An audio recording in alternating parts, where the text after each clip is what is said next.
If you want to get into the world of microcontrollers, then the Raspberry Pi Pico is a great place to start.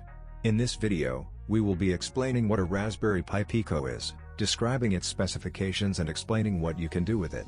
In our next video, we will show you how you can hook up a Raspberry Pi Pico to your computer, download the Tiny development environment and start programming your Pico in MicroPython. We will start by explaining what a Raspberry Pi Pico is. It is different from other Raspberry Pis in that it is not a single board computer like other Raspberry Pis, rather, it is a microcontroller. The Pico cannot support a full operating system, but it can control simple modules and servos. The Pico is programmable using an integrated development environment, or IDE for short, and support languages including MicroPython and C. Let's dive into some of the specifications of the Raspberry Pi Pico.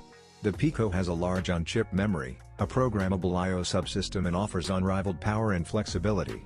Ultimately, the Raspberry Pi Pico is a tiny, fast, low-cost microcontroller board built using the RP2040 microcontroller.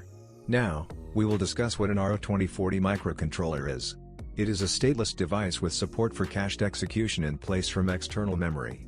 It features 264 kilobytes on-chip SRAM, up to 16 megabytes of off-chip flash memory and 30 PO pins, 4 of which can be used as analog inputs. The Pico does not have an Ethernet port or any wireless support. All connectivity must be handled manually unless a wireless adapter is installed.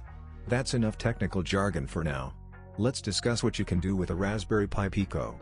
For simple projects, the Pico may be a better option than other Raspberry Pis simply because the Pico uses a lot less energy. There are a lot of cool projects you can do with a Raspberry Pi Pico. You can use the Pico to monitor conditions such as temperature or time of day. You can even incorporate your Pico into various wearable projects. Picos can even be used for motion detections and timers. The list of possible Pico projects is near endless. If you are interested in Raspberry Pis or microcontrollers as a whole, then subscribe and click the notification bell so you don't miss an upload. We plan to post a lot more Pico content in the future, but also a lot more Raspberry Pi content as a whole in the future.